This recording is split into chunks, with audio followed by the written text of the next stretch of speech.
Welcome back, my beautiful friends. You're listening to A Moment of Zen right here on 710 WOR, the voice of New York. I'm your host, Zen Sams. Our next interview is brought to you by Tempest Network in honor of Women's History Month. We're featuring Hana Giraldo, daughter of musicians Neil Giraldo and Pat Benetar. Now, as she gets settled into the broadcast room, let's chat women's history. Now, women have always been part of history, but for centuries, our participation in it was overlooked. Early history texts often excluded us altogether, aside from accounts of powerful women like queens. Historians, who were almost entirely men, often saw the past through the lens of the great man theory, which holds that history is largely shaped by male heroes and their struggles. But in 1981, Democratic Rep. Barbara Mukilsky of Maryland and Republican Senator Orrin Hatch of Utah sponsored a bipartisan bill to declare the week of March 8th National Women's History Week. The week long celebration took place annually until 1987, when Congress followed the lead of several US states and passed a joint resolution declaring the entire month of March Women's History Month. And today, to kick off this midpoint, is actress, singer, and mega influencer Hana Giraldo.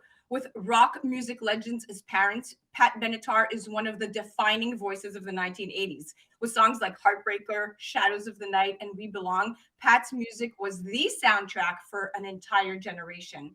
Their daughter, Hana, is a creative artist and influencer who currently stars in the reality show Relatively Famous Ranch Rules, where she's learning to adapt to life on a Colorado ranch with fellow famous celebrity offsprings like Taylor Hasselhoff, whose dad is obviously David Hasselhoff, and Harry James Thornton, Billy Bob Thornton's son, who's actually still close with his dad's ex, Angelina Jolie. That's a fun fact. Martin Lawrence's daughter is also on the show. Jasmine, Shaquille O'Neal's son. Miles, Ray Parker's son. Red Redmond and Billy Gunn's son, Austin. That's an interesting one. We're going to ask her about Austin. Sounds like a really fun show. Hana, welcome, stunner. Hey, how are you? Thanks for having me. Absolutely. You look gorgeous. So do you. And I absolutely love that you are so committed to work and your craft and to supporting women. It's phenomenal to see how far you've come. Thank you so much. I'm just honored to be on the show. Thank you for having me. I think that this month is really important for us women, you know what I mean? And we all need to start working together. Do you know? Without a, Because without a doubt. And a big shout out when we talk about women to your awesome PR agent, Barbara Sanchez of Elegant PR, who is also trailblazer and paving the way for women in media. yes, Barbara, So thank you. I love you.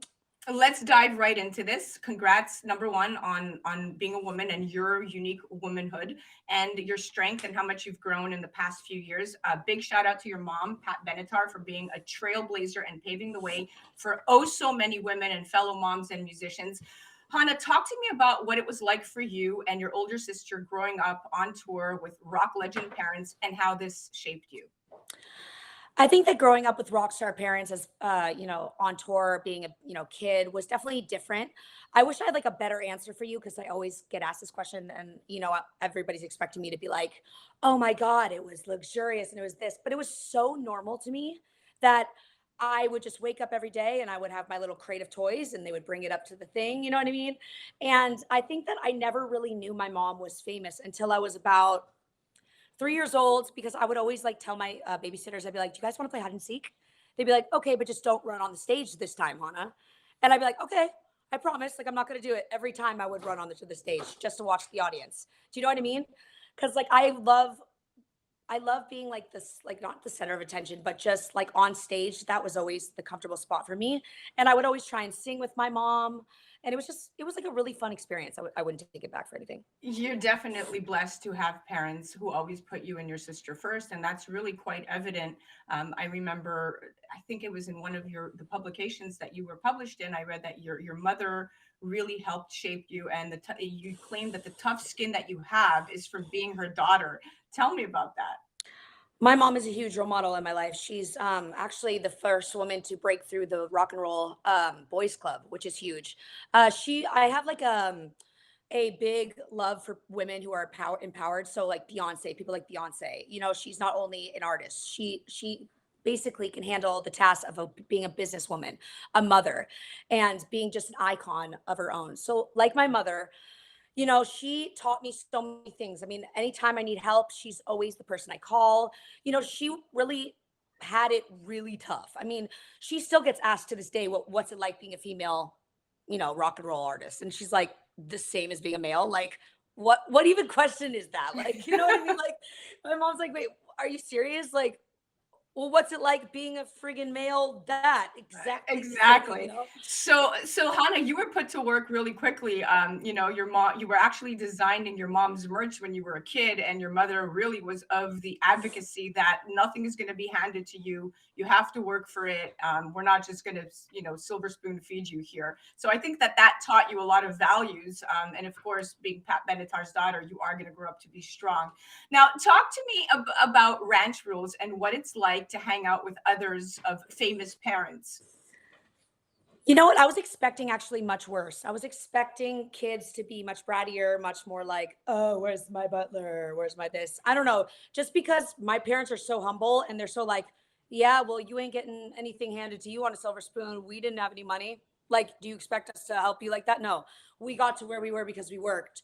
So, being on the ranch and, being around these celebrities was so um, refreshing and different. I really was expecting them to be almost bratty in a way, but it felt familiar for me because we all could identify with one thing, and that thing was we're all living, with famous parents. So we all have this stigma of being, handed things on silver platters, or that our life is so easy when people don't even realize, you know, it's actually maybe a little harder for us because we have a shadow to live in. No matter what we do, we can't run from the shadow. Do you It's know what I true, mean? without a doubt, because when you talk about nepotism, which has been prominent in Hollywood since its conception, while many actors and singers and models getting a leg up in the industry due to their successful family members, while many of them are propelled, but within the past few years, the idea of criticizing this is rather more prevalent than accepting it, and it's become more in vogue to really criticize this. And you're probably faced with so much more scrutiny in the casting process because you're really trying to prove yourself above and beyond that. I'm not just here because of a famous mom or dad. Talk to me about what your struggles with being a nepotism baby are and how you're handling it. So I think that, people have a stigma of like, thinking that just because my mom is who my mom is, just like a lot of people, like who identified with me on the show, it's not fair. It's not fair in the world that we live in today. I think that, I'm a big advocate at Buddha bullying. So I was bullied as a kid, you know what I mean? So I know what it feels like to live in the shadow of somebody big because, I was bullied for being freaking Pat Benetar's daughter in Hawaii, and I hated it. I walked around, and I think that today in this social media lifestyle that we live in, it is so scary for these kids because do you know what I mean? It's not like I'm handed things. It's not like I walk in a room and I'm like, oh, cast it in the new Steven Spielberg movie just because of who I am. I could Right, go through the exact same process as every single person. And if anything, the people are almost looking at me like, why aren't you better? right. Or you should be getting this role. Like my agent would send me on like the lead roles, and I'd be like, dude, like it's an academy. Like you kind of have to like work your way in there. Like maybe we Right. should try to navigate a different route. But yeah, people expect that I'm just like, oh hi, can I get a Well, deal? the good part is that you are a hard worker. Your mom and dad have instilled a lot of strong work ethics in you, and Mhm. it's interesting because now that you're off the show, is there another season coming up? There may be another season. Okay. There may be another season. We'll get to that in a sec, but I know you're focusing on your music. And if there is another season, I know a lot of steamy things went down with you and Austin Gunn, and we'll see where that goes. But are you guys friends outside of the show? Yes, we're friends. If it was, can you imagine being on a ranch like with no phone and stuck in a one Yeah. bedroom? Like it was a lot. It was a lot. It was hard. And it was no smoke and mirrors at all. So yeah, we're friends. We're good. All right, good, good, good. So tell me about what you're focusing on now with your music. So right now I'm focused on music. I've been writing music for about 2 years now for other artists. So I wrote a song called Finally by Yeevis and Hugo. I think you probably heard it. It's like always on like the techno playlist. Yep, Apparently a yep. lot of people heard it. But yeah, I have an EP coming out very soon. It should be out in November. I'm really excited because I've been doing music my whole life. I actually wrote two of my mom's songs. So it's something that I'm very passionate about, and I haven't been really, you know, showing people. So when I come out, I'm just excited for it to all like to just wow people. I'm really excited. I can't wait. I can't wait to hear stuff. Do you want to share? Do you want to share any a cappella tunes with us? Well, I can't share any of my original songs, but I could like sing a little bit. It is really early, but like you're a heartbreaker, dream maker, love taker, don't you mess around with me. You're a heartbreaker, dream maker, love taker. If I sing, I used to sing with my mom when she was sick behind the stage. I love it. My I microphone, love the raspy voice you have. because I It's can match her. so Yeah. sexy. It's a Yeah, sexiness to your voice. heartbreaker, dream maker. It's all about mic technique, really, truly. Oh, you're So, incredible. oh, you're incredible. Are you kidding? You are. And there goes the doggy barking in the background. Now, what is it that if you could give advice to aspiring musicians or artists, what advice from where you're at in your life would you give?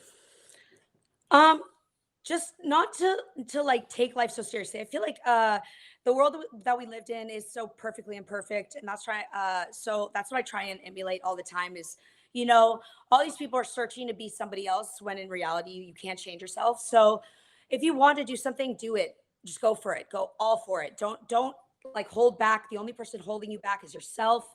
Um, if you want something bad, you got it. Study, read books, learn everything you can.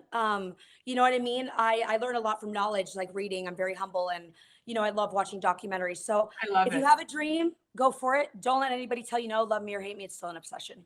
I agree. I agree. And I think it's very important to remind all women, especially the gals out there listening, that we need to stick together. And if we stood together the way men do, we can rule the world. And this decade is our time to shine. It's all That about is women. so true. That is so true. And it makes me sad almost because, us women, we already have, it kind of harder in a way because, a male has, like you said, they can't be called the B word, but they could do whatever they want.